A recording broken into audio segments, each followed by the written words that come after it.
पहला प्रश्न होता है, क्या समस्या है तुम्हारी, क्यों है हमारे पास? तो वो व्यक्ति बताता है कि मेरे पेट में दर्द है या वो समस्या है, तो हम कहते हैं लक्षण। लक्षण का पहले देख लिया और नहीं आया तो कहता है इसको थोड़ा सा टेस्ट करो, इसके मूल कारण को जानो, उस बीमारी का मूल कारण क्या है। अगर मूल कारण समझ में नहीं आता तो फिर आगे का निदान सही नहीं होगा।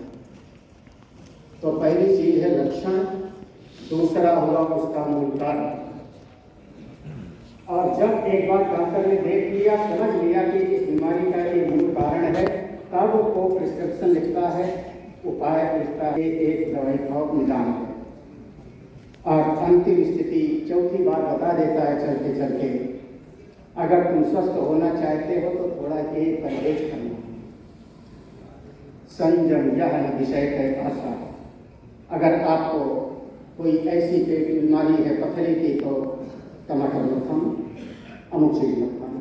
तो चार चीजें होती हैं, लक्षण, हेतु, निदान और परहेज।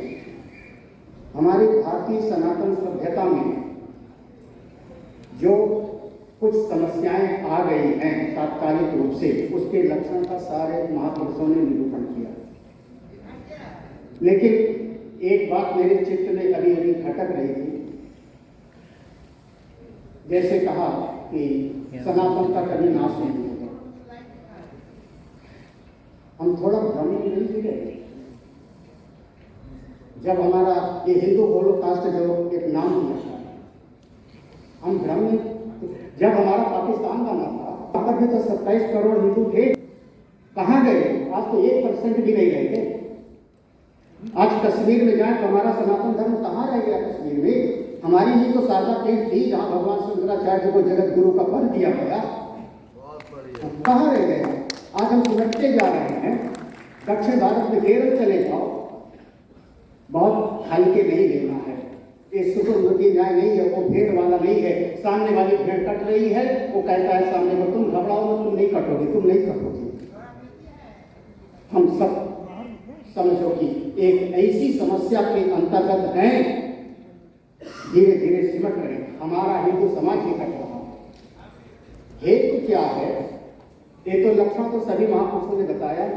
हेतु क्या है? मेरी समझ में दो हेतु दिखाई पड़ता है हमारी अपनी समझ में। पहला हेतु है कि हमने अपने समाज को, क्योंकि हम सब धर्माचार्य हैं, आप सबके पास समाज है, हम सब ने समाज को एक शब्द सिखाना था जिसमें एक थोड़ी सी त्रुटि होगी। विद्या ददाति विनयम, विनयात् याति पात्रताम, पात्रतात् धनम आपनोति, धनात् धर्मम ततो सुखम। धन से धर्म और धर्म से सुख होगा। यहाँ पर हमने धर्म को किनारे कर दिया और लगभग सारे समाज की मनोभूमि ये बन गई कि धन से सुख मिलता है। जब धन से सुख मिलता है तो वही विद्या प्राप्त करेंगे। शिक्षा व्यवस्था में दोष घुस गई, वही विद्या प्राप्त करेंगे जिसमें रुपया ज्यादा मिले, वही काम ज्यादा करेंगे जहाँ पर धन ज्यादा मिले, क्योंकि धन से सुख मिलता है। ये हमारे समाज के भीतर बैठ गई। धन से धर्म और धर्म से सुख होता है। इस बात को हम दिखा नहीं पाए समाज के मन में। अगर धर्म से हमारा समाज सुखी होता है, ये दिखा सके तो ये हमारा एक तरीका होगा, एक उपाय होगा।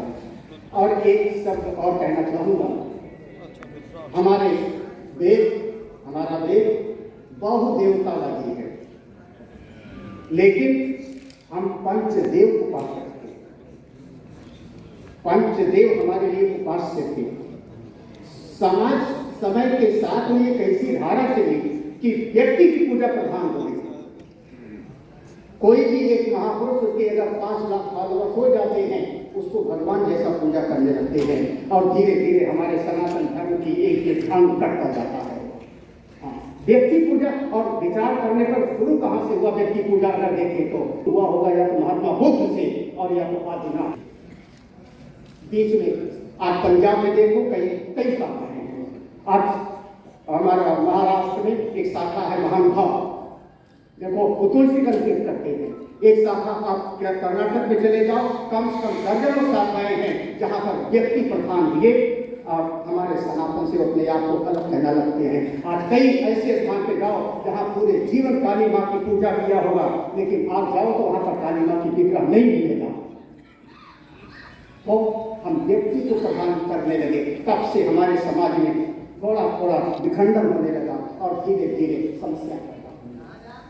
हमारी समझ में शिक्षा व्यवस्था में दोष है, हमारे न्याय व्यवस्था में दोष है, हमारे सब जगह पर है। अगर हमको कुछ करना है तो उसके लिए हमको अपने प्राणों तक को उत्सर्ग करने के लिए तैयार होना पड़ता है। स्वधर्मे निधनम श्रेयः पर धर्मो भयावह, ये चित्त में बात बैठे और हम अपने तन मन धन से जितना संभव हो सकता है अपने समाज। क्या ऐसा हो सकता है कि अगर ऐसा कोई परिवार है जो परिवार हमारे सनातन धर्म के विपरीत है तो उसके यहाँ हम भोजन न करें, उसके यहाँ जल न पिए, उसको हम आशीर्वाद न दें? ऐसा अगर है कोई तो फिर समझो कि आप सनातन धर्म के रक्षक हो। हमारे यहाँ रक्त शुद्धि पर बहुत जोर था, हमारे समाज में रक्त शुद्धि पर जोर था। हमारे यहाँ पर 80,000 का कुत्ता हो, उसको सड़क वाले कुत्ते से उसका मिलान नहीं करेंगे। हमारे यहाँ पर वीर की सुरक्षा है, कोई गाय है, कोई घोड़ा है, तो हमारे यहाँ पर ये लव मैरिज कहाँ से चला पड़ा? क्यों? हमारे यहाँ सुरक्षा नहीं रहेगी, रक्त की सुरक्षा नहीं रहेगी। और अगर हिम्मत है, हमारे यहाँ का सबसे बढ़िया वही दंड था, सबके कठिन जातीय प्रमाणना, जात से बहिष्कृत करना। अगर हम संत हैं तो ऐसा कोई परिवार है, ऐसा कोई समाज है जो हमारी संस्कृति के अनुसार नहीं चल रहा है, तो हमारा उसके लिए आशीर्वाद नहीं है। अगर ऐसा हो सकता है तब आप फिर सनातन धर्म की रक्षा कर सकेंगे, नहीं तो समझौतावादी से हम जी रहे हैं, समझौतावादी से चली रहा है। मेरा सभी मंच को, आप लोगों को प्रणाम, सभी संतों को साथ दिए हैं। हमारी समस्याएं हैं, उसका कारण क्या है खोजो, फिर उसका निदान है और उसका परहेज है। अगर ऐसा विचार करेंगे मौका खुद से ये समझ में आएंगे। धन्यवाद। बहुत ही सुंदर ढंग से